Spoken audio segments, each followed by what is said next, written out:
Welcome back to the shop, guys. This video is going to show you how to change the oil on your air-cooled Volkswagen engine. Hopefully helps you guys out. If there's anything you think that I missed in the video or would have done different as usual, leave it in the comments below. And thanks for watching.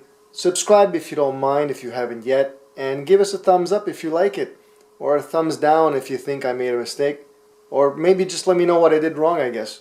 So we're going to be doing an oil change, and obviously this is not an oil change, so let's cut to the oil change video and we'll see you on the next one.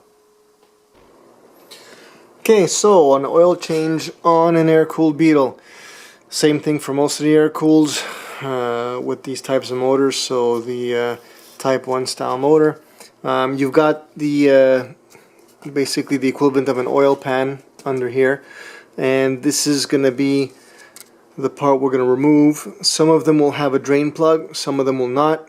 So if you have one, you can loosen this drain plug, drain your oil out. This is a 21 in this case.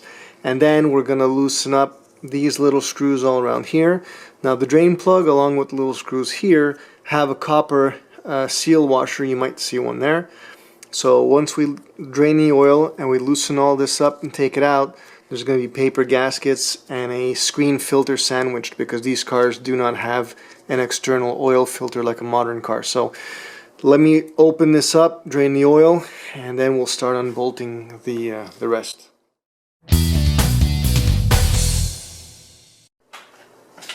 Alright, now that it's drained out, I'm going to put the drain plug back in so that it's not dripping on me while I'm putting all this stuff, taking out the little screws, because this whole plate's going to come out. So for now,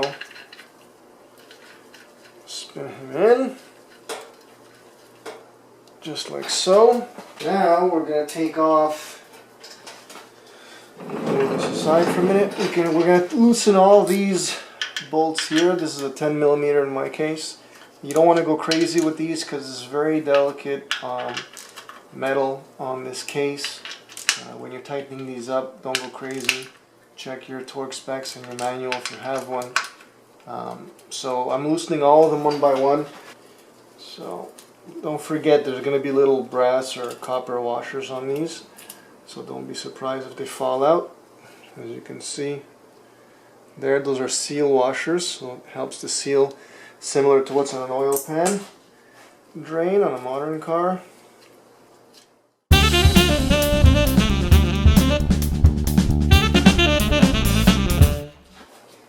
Okay, so make sure your drain pan is lined up. As you can see, I already have some dripping going on over here. So you can hold the plate, take out the last screw. We don't really care about the washer if it falls or not. And then you want to bring this down gently. And there we go. And drain whatever oil is left in there. Now there's a screen, and that's basically like the filter for this car. So that's what you'll get out. This one's been replaced already once, so you're going to want to clean the screen out properly.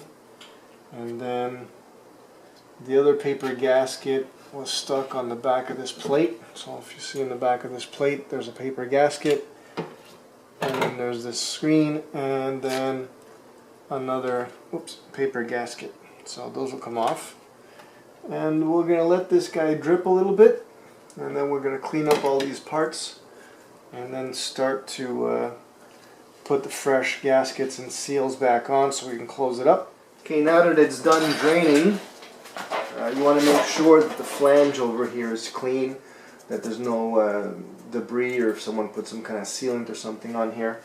The other thing, so you're going to take your kit, which looks something like this. It'll have all the little sealing washers for the studs over here, plus one large one for the middle drain if you have one, and then two paper gaskets.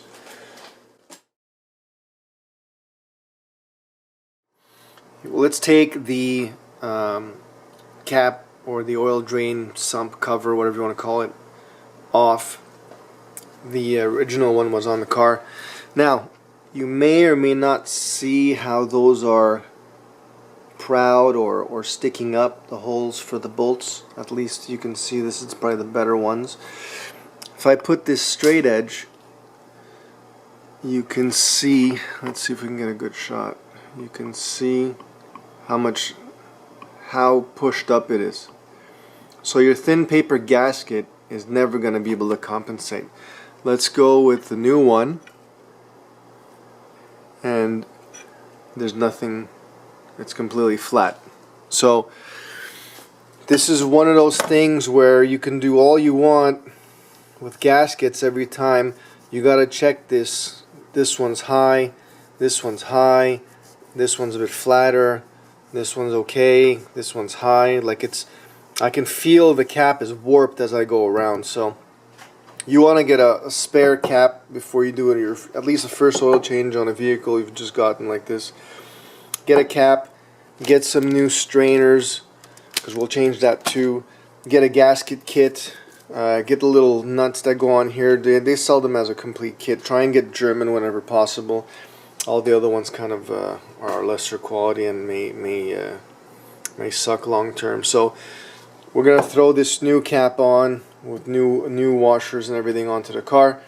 But just wanted to give you guys a quick video. If you have a massive oil leak coming out from under the car, you know, sometimes you don't have to go too far to find the issue. And please do not start putting silicone and sealant and all kinds of garbage on here, because a lot of times people overdo the sealant and then it protrudes inside, and then the oil softens it up and it gets sucked into the engine, or it clogs up your strainer and so on. So alright, there we go. That's your oil leak tip of the day.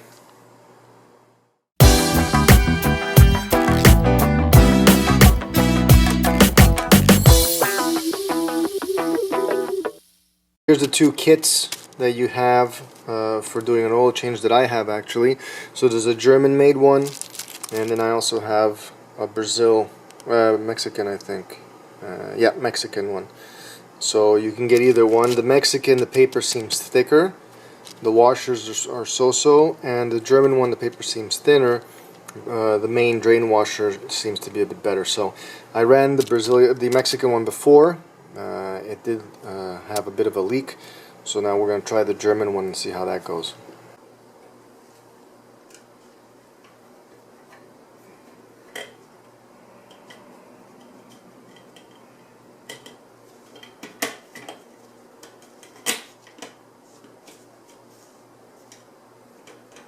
So that's the first one. And if you want, you can put the paper gasket first if you like. Make sure you don't rip it. Then we can put the final metal plate on.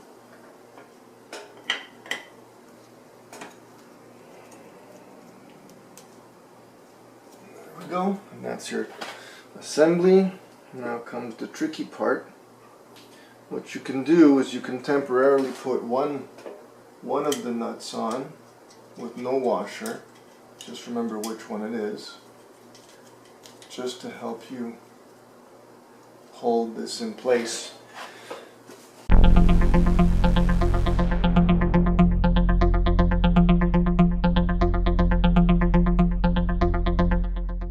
Okay, so you've got the manual here, which gives you a good idea of the order in case you guys don't have one.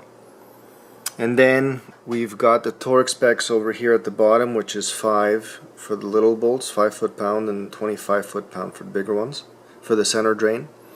And then here's the torque spec that they give you for the order of those little bolts all around.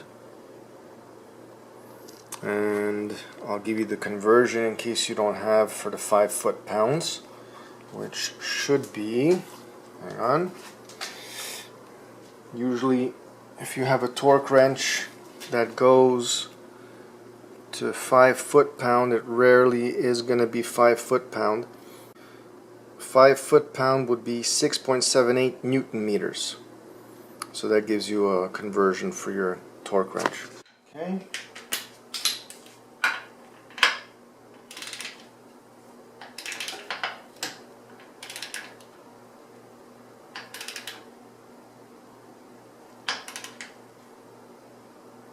whenever you're torquing stuff, you don't want to go at it fast. You just want to get to the point where as you torque it, the tool will click right like that. If you're going at it quickly, you're screwing up the torque spec on it, and you're going to override the ratchet, even if it only clicks when you go. So as you're easing up to getting it to full tightness, you can go quickly when it's loose, but as you're getting close to your torque spec, you want to slow down and just go to the point where the tool will give you the feedback that you're there.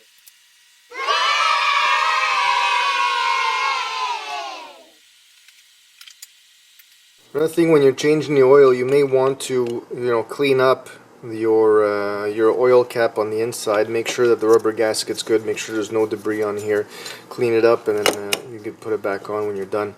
That's just good maintenance. Sometimes these get all crusted up and stuff like that, so clean that up when you can. There you go. Alright, so over here you're going to have your oil fill. I've already taken the cap off and we've got the funnel ready to go. Make sure your funnel is relatively clean as possible.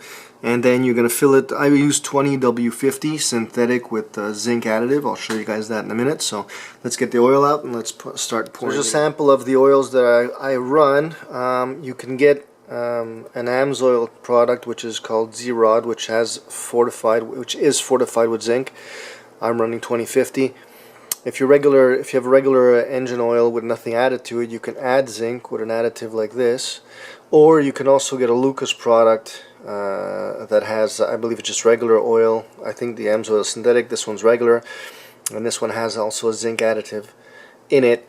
You're better off running a zinc additive with these motors because of the motor design. It's not like the newer cars, so you want to use the zinc to reduce wear on the tappets and so forth. So there you go, do your research and get what you like. This is not by any means an endorsement for any of these, it's just to show you what I use. Base myself on the amounts that the manual gives. They're usually close, but you never know how much drained out of the engine. So right now we're at the bottom line. There's two lines in the dipstick, the lower and the upper.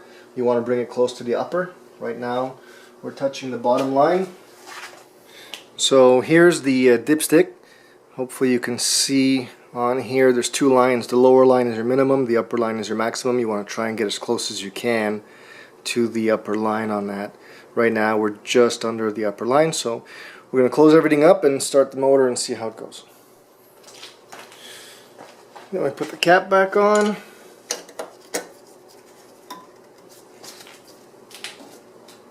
Until it locks, like so, and this part is done.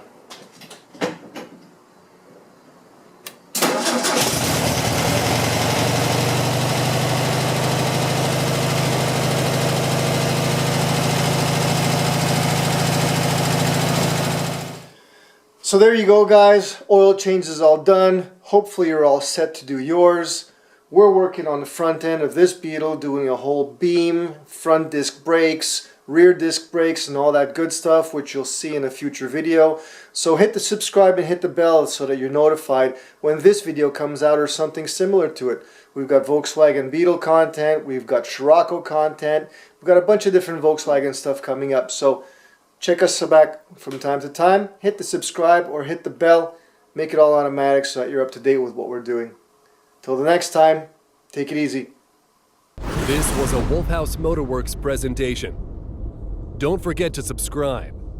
Hit that notification bell. This is Wolfhouse Motorworks.